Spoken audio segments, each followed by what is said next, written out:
नमस्कार दोस्तों, आपका स्वागत करता हूं इस YouTube channel SK coaching centre पर। दोस्तों, आज हम लोग रीजनिंग के पार्ट नंबर 6 को देखने वाले हैं और इस वाले पार्ट के अंदर आज हम लोग रीजनिंग के अलग अलग प्रकार के इम्पोर्टेंट प्रश्न को देखेंगे और सभी प्रश्न को हम लोग एकदम शॉर्ट ट्रिक के साथ सॉल्व करेंगे। तो वीडियो में आप लोग हमारे साथ अंत तक जरूर बने रहिए और ये सभी प्रश्न को पहले आप लोग वीडियो को रोककर खुद से जरूर सॉल्व करने की कोशिश कीजिएगा और आप लोग कमेंट करके बतलाइएगा कितने प्रश्न को आप लोग खुद से सॉल्व किए हो। चलिए हम लोग 1 नंबर क्वेश्चन की ओर चलते हैं। दोस्तों, ये रहा क्वेश्चन नंबर 1। क्वेश्चन नंबर 1 आपको कह रहा है उस विकल्प का चयन करें जिसका 5वीं संख्या के साथ है वही संबंध है जो दूसरी संख्या का पहली संख्या के साथ और चौथी संख्या का तीसरी संख्या के साथ है। ये जो प्रश्न है ये आपका नंबर एनालॉजी रीजनिंग का प्रश्न है। जिस प्रकार से 21 का संबंध 529 के साथ है, 25 का संबंध 729 के साथ है, उसी प्रकार से हम लोगों से पूछा जा रहा है 17 का संबंध कौन सा संख्या के साथ होगा जो इस वाले क्वेश्चन मार्क पर भरे जाएंगे। जब भी आपको इस प्रकार के प्रश्न देखने को मिले तो सबसे पहले आप लोग ये समझने की कोशिश कीजिएगा यहाँ पर आपका 21 से 529 किस प्रकार से लिखा हुआ है, 25 से 729 किस प्रकार से लिखा हुआ है, उसी प्रकार से आप लोग सोचिएगा 17 से आपका कौन सा संख्या संबंधित बनेगा जो इस वाले क्वेश्चन मार्क पर भरे जाएंगे। सबसे पहले हम लोगों को क्या करना है, तो 21 से 529 लाना है। अगर आप लोग ध्यान से देखिएगा 529 को, तो 529 जो है 23 का स्क्वायर होता है और यहाँ पर आपका संख्या 21 है, यानी कि अगर हम लोग 21 प्लस करते हैं 2 तो हमारा क्या बनेगा, 23 बनेगा और 23 का स्क्वायर करने पर जो है आपका 529 बनता है। यही सेम हम लोग आगे करेंगे। आगे संख्या 25 है तो इसमें भी हम लोग +2 करेंगे। 25 + 2 करने पर जो है आपका 27 बनेगा और 27 का स्क्वायर करने पर जो है आपका 729 बनता है। आगे आपका 729 भी दिया गया है, यानी कि इस वाले प्रश्न को हम लोग इसी प्रकार से सॉल्व कर सकते हैं। तो यही सेम अब हम लोग आगे करेंगे। आगे संख्या 17 है तो इसमें भी हम लोग +2 करेंगे। 17 + 2 करने पर आपका 19 बनेगा और जब हम लोग 19 का स्क्वायर करेंगे तो आपका 361 हो जाएगा। 361 ऑप्शन नंबर डी में दिया गया है जो कि हमारा सही उत्तर बनता है। इस वाले क्वेश्चन मार्क पर जो है आपका 361 भरा जाएगा। क्लियर है। चलिए अगले प्रश्न की ओर हम लोग चलेंगे, क्वेश्चन नंबर 2 की ओर।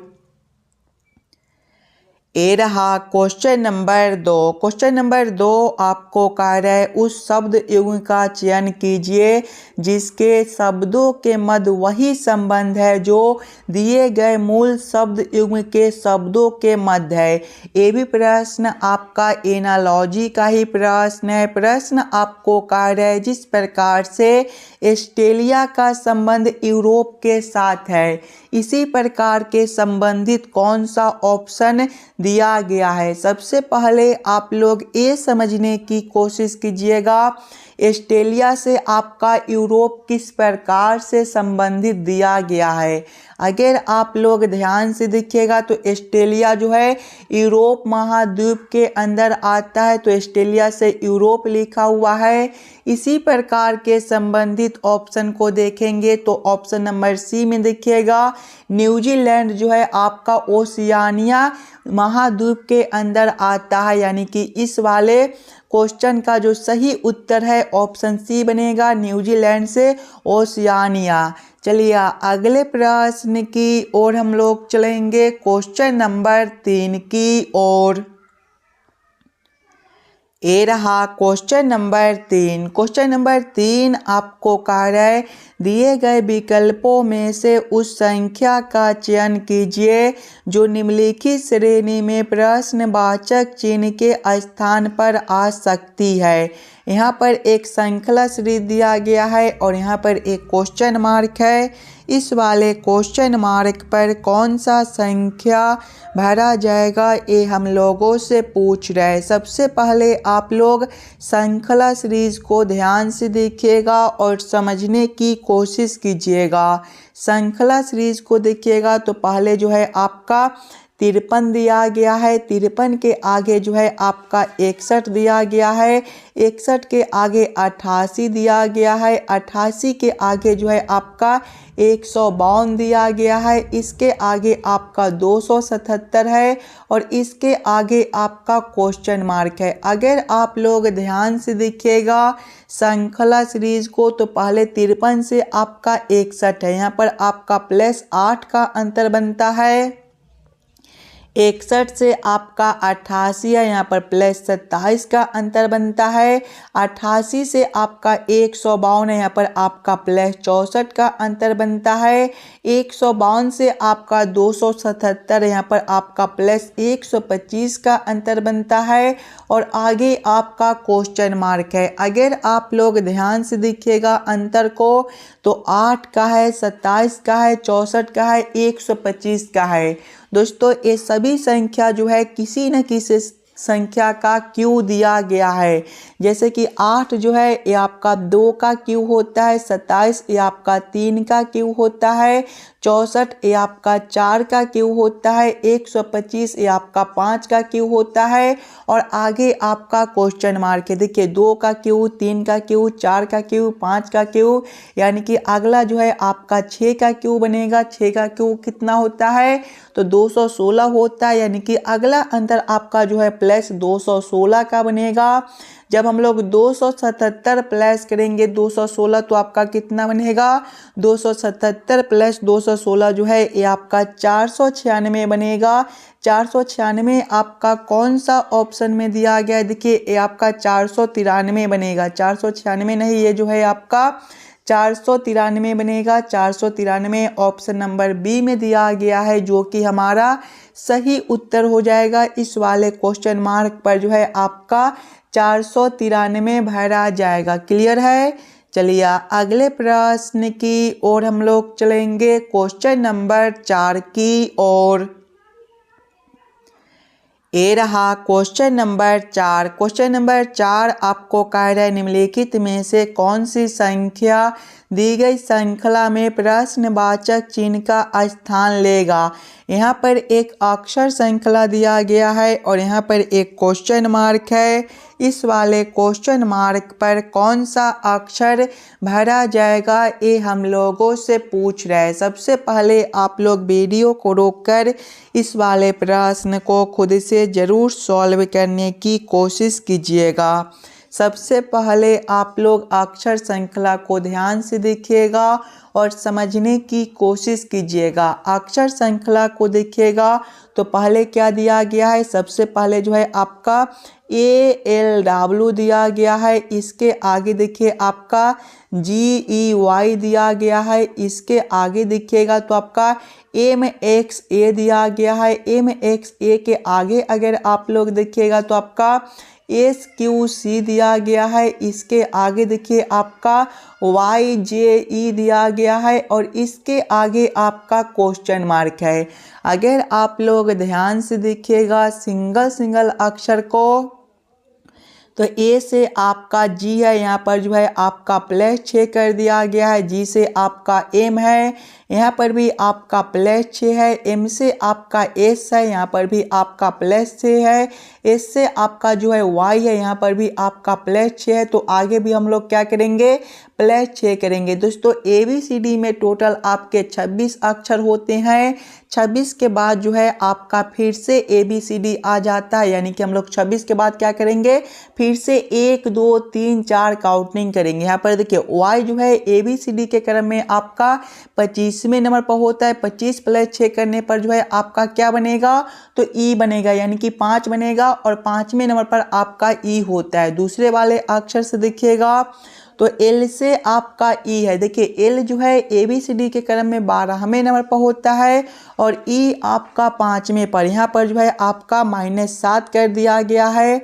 आगे देखिए ई से आपका x है, यहाँ पर भी -7 है। x से आपका q है, यहाँ पर भी -7 है और q के आगे आपका j है, यहाँ पर भी -7 है, यानी कि आगे भी हम लोग -7 करेंगे तो j -7 जो है आपका c बनेगा। तीसरे वाले अक्षर से देखिएगा तो W से आपका Y है। यहाँ पर अगर आप लोग देखिएगा तो W जो है ABCD के क्रम में 23वें नंबर पर होता है और Y आपका 25वें पर। यहाँ पर +2 है। आगे देखिए Y से आपका A है, यहाँ पर भी आपका +2 है। A से आपका C है, यहाँ पर भी आपका +2 है। C से आपका E है, यहाँ पर भी आपका +2 है, यानी कि आगे भी हम लोग +2 करेंगे तो C +2 करने पर जो है आपका क्या बनेगा, तो G बनेगा। कौन सा ऑप्शन में आपका ECG दिया गया है, ध्यान से देखिएगा। ECG जो है आपका ऑप्शन नंबर बी में दिया गया है, जो कि हमारा सही उत्तर हो जाएगा। चलिए अगले प्रश्न की ओर हम लोग चलेंगे,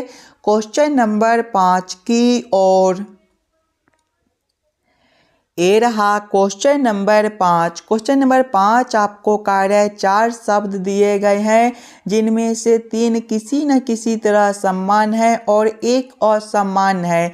उस असामान्य शब्द का चयन करें। गाजर, आलू, मूली और पालक, ये चारों शब्द में सबसे अलग शब्द कौन सा दिया गया है, ये हम लोगों से पूछ रहा है। अगर आप लोग ध्यान से देखिएगा तो गाजर, आलू और मूली जो है ये आपके धरती के नीचे पाया जाता है, यानी कि गाजर, आलू और मूली को जो है हम लोग जड़ को खाते हैं, जबकि पालक के पत्ते को हम लोग खाते हैं, यानी कि सबसे अलग ऑप्शन आपका डी बनता है। तो क्वेश्चन नंबर 5 का आपका ऑप्शन नंबर डी जो है सही उत्तर हो जाएगा। चलिए अगले प्रश्न की ओर हम लोग चलेंगे, क्वेश्चन नंबर 6 की ओर। ये रहा क्वेश्चन नंबर 6। क्वेश्चन नंबर 6 आपको कार्य दिए गए पैटर्न का ध्यानपूर्वक अध्ययन करें और उस संख्या का चयन करें जो प्रश्नवाचक चिन्ह के स्थान पर हो सकती है। ये जो प्रश्न है मिसिंग नंबर से रिलेटेड प्रश्न है। यहाँ पर एक क्वेश्चन मार्क दिया गया है, इस वाले क्वेश्चन मार्क पर कौन सा संख्या भरा जाएगा, ये हम लोगों से पूछ रहा है। दोस्तों जब भी आपको इस प्रकार के मिसिंग नंबर से रिलेटेड प्रश्न देखने को मिले तो सबसे पहले आप लोग क्वेश्चन के पैटर्न को समझने की कोशिश कीजिएगा। अगर आप लोग ध्यान से देखिएगा प्रश्न को तो इस वाले लाइन से देखिए आपका बड़ा बड़ा संख्या है, 75 है, 34 है और क्वेश्चन मार्क है, यानी कि ऐसे प्रश्न को पहले हम लोग इस वाले लाइन से सॉल्व करने की कोशिश करेंगे। पहले हम लोग ये समझने की कोशिश करेंगे 11 और 4 से यहाँ पर 75 किस प्रकार से लिखा हुआ है, 7 और 3 से 34 किस प्रकार से लिखा हुआ है। उसी प्रकार से हम लोग सोचेंगे 4 और 5 से हमारा कौन सा संख्या बनेगा जो इस वाले क्वेश्चन मार्क पर भरे जाएंगे। सबसे पहले हम लोगों को क्या करना है, तो 11 और 4 से 75 लाना है। एकदम आसान सा प्रश्न है। देखिए पहला संख्या कितना है, 11 है, तो हम लोग 11 प्लस करेंगे। दूसरा संख्या कितना है, तो 4 है। 4 के पावर अगर हम लोग 3 करते हैं तो देखिएगा 4 के पावर 3 कितना होता है, तो आपका 64 होता है। 11 प्लस 64 करने पर जो है आपका 75 बनेगा। 75 नीचे दिया गया है, यही सेम आगे करेंगे। पहला संख्या 7 है तो 7 प्लस करेंगे दूसरा संख्या का क्यों, दूसरा संख्या 3 है तो 3 के पावर हम लोग 3 करेंगे। 3 के पावर 3 27 होता है और 7 प्लस 27 करने पर आपका 34 बनेगा। 34 भी आपका नीचे दिया गया है, यानी कि इस वाले प्रश्न को हम लोग लोग इसी प्रकार से सॉल्व कर सकते हैं। तो यही सेम अब हम लोग आगे करेंगे। पहला संख्या 4 है तो 4 प्लस करेंगे, दूसरा संख्या 5 है तो 5 के पावर 3, 5 के पावर 3 जो है आपका 125 होता है। 4 प्लस 125 आपका 129 बनेगा। 129 ऑप्शन नंबर ए में दिया गया है, जो कि हमारा सही उत्तर हो जाएगा। इस वाले क्वेश्चन मार्क पर जो है आपका 129 भरा जाएगा। क्लियर है। चलिए अगले प्रश्न की ओर हम लोग चलेंगे, क्वेश्चन नंबर 7 की ओर। ये रहा क्वेश्चन नंबर 7। क्वेश्चन नंबर 7 आपको कह रहा है उस वेन आरेख का चयन कीजिए जो निम्न वर्गों के मध्य संबंध का सर्वश्रेष्ठ निरूपण करता है। दोस्तों ये जो प्रश्न है ये आपका वेन आरेख, वेन डायग्राम से रिलेटेड प्रश्न है।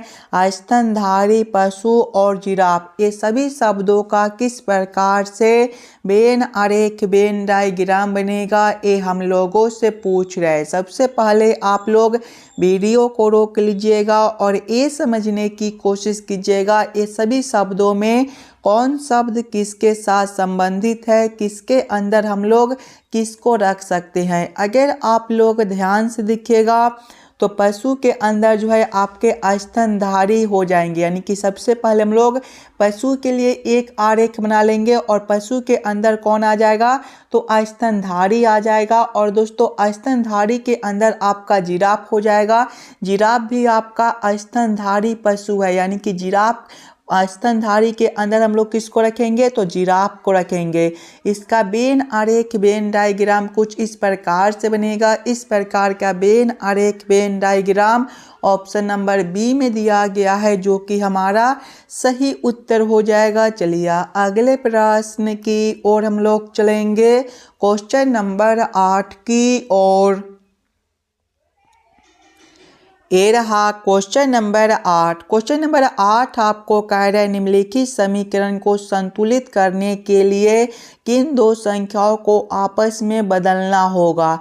यहाँ पर एक समीकरण दिया गया है और ये जो समीकरण है ये आपका गलत दिया गया है। इस वाले समीकरण को सही बनाने के लिए किन दो संख्याओं को आपस में बदलना होगा, ये हम लोगों से पूछ रहा है। सबसे पहले आप लोग समीकरण को ध्यान से देखिएगा और समझने की कोशिश कीजिएगा। समीकरण को देखिएगा तो पहले 64 जोड़ 36 भागा 3 गुना 9 घटाओ 32 दिया गया है। अगर दोस्तों इस वाले समीकरण में हम लोग 9 के जगह पे 3 को रख देते हैं और 3 के जगह पे 9 को रख देते हैं तो देखिएगा पहले जो है आपका 64 है, जोड़ 36 है तो जोड़ 36 करेंगे। उसके बाद हम लोग भागा करेंगे, 3 है, 3 के जगह पे 9 को रखना है तो भागा 9 करेंगे। फिर गुना करेंगे, 9 है, 9 के जगह पे हम लोग 3 को रखे हैं, माइनस करेंगे 32। जब इस वाले समीकरण को हल करेंगे तो देखिएगा आपका 64 जोड़ हो जाएगा 36 भागा 9 कितना होता है तो 4 होता है और 4 गुना 3 जो है आपका 12 हो जाएगा, माइनस करेंगे 32। यहाँ पर देखिएगा 64 माइनस 32 कितना हो जाएगा तो 32 और 32 प्लस 12 जो है आपका 44 बनता है। 44 आपका यहाँ पर दिया गया है, यानी कि इस वाले समीकरण को सही बनाने के लिए 3 और 9 को आपस में बदल देना होगा। 3 और 9 आपका ऑप्शन नंबर डी में दिया गया है, जो कि हमारा सही उत्तर हो जाएगा। चलिए अगले प्रश्न की ओर हम लोग चलेंगे, क्वेश्चन नंबर 9 की ओर। ये रहा क्वेश्चन नंबर 9। क्वेश्चन नंबर 9 आपको कह रहा है एक निश्चित कोड भाषा में साइंस को TFNLWNR के रूप में लिखा जाता है। आर्ट्स को उसी कोड भाषा में कैसे लिखा जाएगा। ये जो प्रश्न है ये आपका कोडिंग डिकोडिंग से रिलेटेड प्रश्न है।